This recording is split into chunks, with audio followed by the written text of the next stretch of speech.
Hello बच्चों, welcome to my YouTube channel goal achieve with Monika ma'am. तो चलिए आज हम लोग पढ़ाई करेंगे क्लास 10 का हिस्ट्री, जिसमें से पढ़ेंगे हम लोग चैप्टर 2 भारत में राष्ट्रवाद।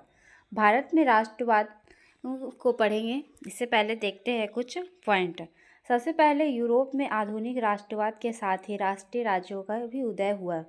यूरोप में पहले राष्ट्रवाद हुआ, उसके साथ साथ अलग अलग राष्ट्रीय राज्य में भी उदय होने लगा राष्ट्रवाद का।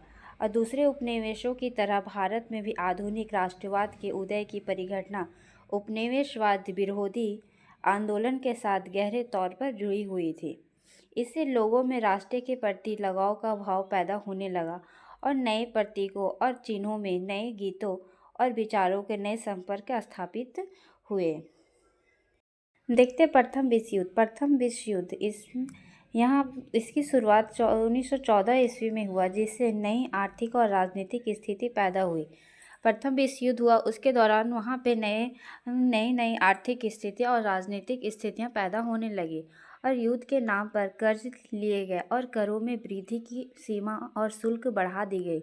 युद्ध हुआ, युद्ध के नाम पे और अधिक कर्ज लिए गए और कर जो लिए जाते थे उसमें वृद्धि की गई और सीमा शुल्क भी बढ़ाया गया। और 1913 से 1918 के बीच कीमतें दोगुनी हो चुकी थी। जो कीमत कम थी जिसकी 1913 और 1918 के बीच में उनकी कीमतें दोगुनी हो चुकी थी, जिससे कारण आम लोगों की मुश्किलें बढ़ने गई और कीमत दोगुनी हो गई और जिससे लोगों की मुश्किलें और बढ़ जाएगी। और गांव में सिपाहियों को जबरन भर्ती किया गया।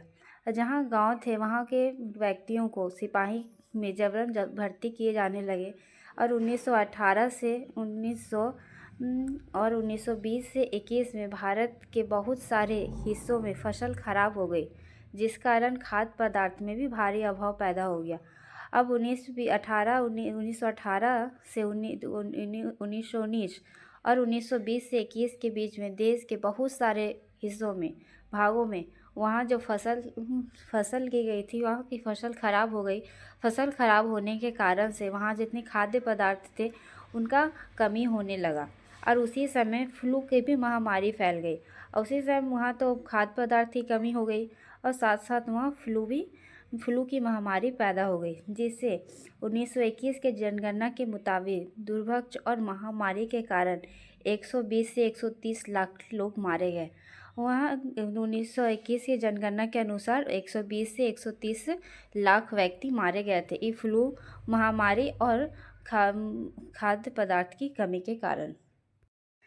उसी समय सत्याग्रह हुआ। सत्याग्रह का विचार क्या है? सत्याग्रह के विचार में सत्य की शक्ति पर आग्रह और सत्य की खोज पर जोर दिया जाता था और इसका अर्थ यह था कि अगर आपका उद्देश्य सच्चा है, यदि आपका संघर्ष अन्याय के खिलाफ है, तो उत्पीड़ित से मुकाबला करने के लिए आपको किसी शारीरिक बल की आवश्यकता नहीं होगी और इस संघर्ष में अंततः सत्य का ही जीत होगा। और गांधी जी का विश्वास था कि अहिंसा का यह धर्म सभी भारतीयों को एकता के सूत्र में बांध सकता है। और गांधी जी ने कई स्थानों पर सत्याग्रह आंदोलन किए। सबसे पहले 1917 में बिहार के चंपारण जिले में, 1917 में गुजरात में खेड़ा जिले में और 1918 ईस्वी में सूती कपड़ा कारखानों के मजदूरों के बीच सत्याग्रह का आंदोलन चलाने के लिए अहमदाबाद भी गए थे। सत्याग्रह का विचार सत्य की शक्ति और आग्रह पर ही सत्य की खोज पर जोर दिया जाता है। अगर आपका उद्देश्य सच्चा है, यदि आपका संघर्ष अन्याय के खिलाफ है, तो आप सत्य से आप बिना शारीरिक बल की आवश्यकता नहीं होती, आप जीत सकते हैं। यह विश्वास था गांधी जी को और जिससे वे बहुत स्थानों पर सत्याग्रह ही किए। रॉलेट एक्ट आया 1919 ईस्वी में। यह पारित एक ऐसा कानून था जिसमें भारतीयों को किसी तरह के मुकदमे चलाए बिना शंका के आधार पर गिरफ्तार कर 2 साल तक जेल में बंद किया जाता था और इस कानून को बिना वकील और बिना दलील का भी कानून कहा गया। यह बहुत ही खतरनाक कानून था जिससे लोगों को बहुत ही मुश्किलों का सामना करना पड़ा।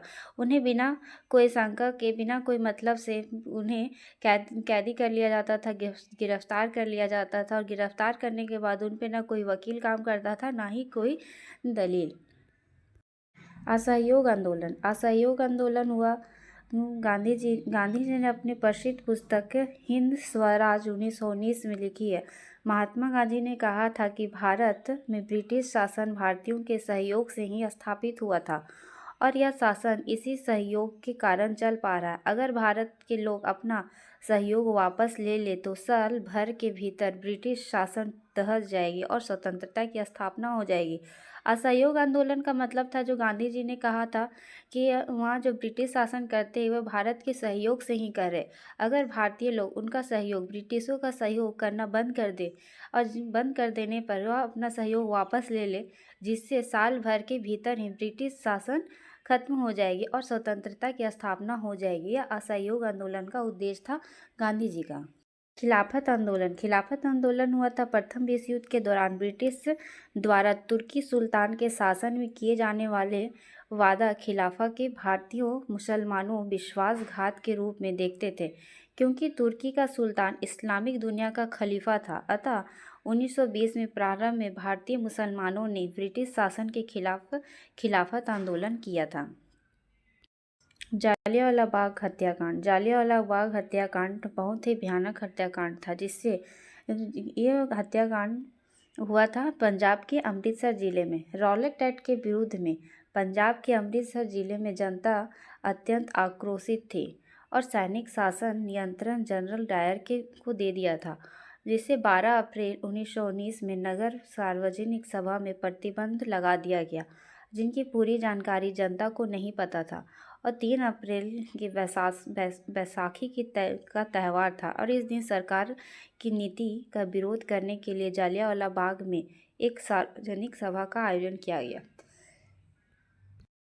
जालियांवाला बाग एक अमृतसर का स्थान है, जहाँ पे बैसाखी का त्यौहार मनाने के लिए सब वहाँ पे मौजूद थे, लेकिन वहाँ पे रॉलेट एक्ट लगा दिया गया था, जिसकी जानकारी सभी जनता लोगों को नहीं थी। और वहाँ जो जनरल डायर ने वहाँ के सैनिकों को यह आदेश दे दिया कि वह अंधाधुंध गोलियां चलाएं, जिससे बहुत ही व्यक्तियों की मृत्यु हो गई।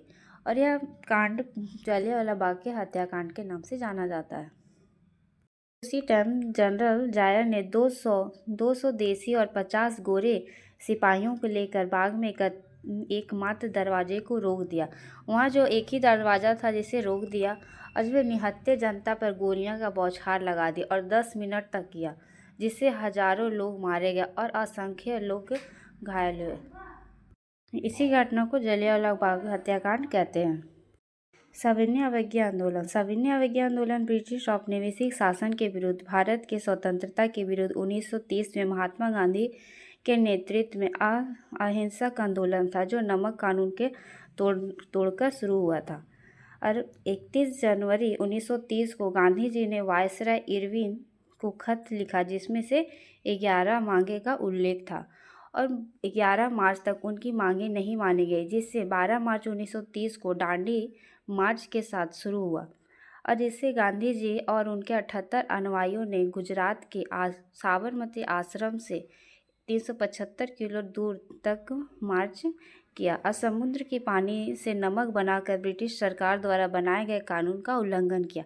जो ब्रिटिशों ने कानून बनाए थे नमक पर, उन्होंने जो गांधी जी वो कानून को तोड़ दिए। गांधी इरविन समझौता का प्रभाव, जो गांधी जी और इरविन के बीच में समझौता हुआ था, उसके प्रावधान है, जिसमें से सविनय अवज्ञा आंदोलन की परिप्रेक्ष्य में 5 मार्च 1931 को गांधी जी इरविन समझौता हुआ, और इरविन इस समय भारत के वायसराय थे, और इसके प्रमुख प्रावधान निम्नलिखित थे। जो प्रावधान दिए थे इस प्रकार से: सविनय अवज्ञा आंदोलन स्थगित कर दिया जाए। जो सविनय अवज्ञा आंदोलन गांधी जी चलाए थे, उसे स्थगित करने का प्रस्ताव रखा, और सरकार अध्यादेशों और मुकदमों को वापस ले लेगी, और शराब, अफीम और विदेशी वस्त्रों की दुकानों पर धरना देने वालों को गिरफ्तार नहीं किया जाएगा। अब विदेशी वस्तुओं को बहिष्कार का राजनीतिक हथियार के रूप में प्रयोग नहीं किया जाएगा, और कांग्रेस पुलिस अत्याचारों के विरुद्ध निष्पक्ष जांच की मांग को त्याग देगी। ये गांधी इरविन समझौता के बीच प्रावधान किए गए थे। सामूहिक अपनेपन का प्रभाव।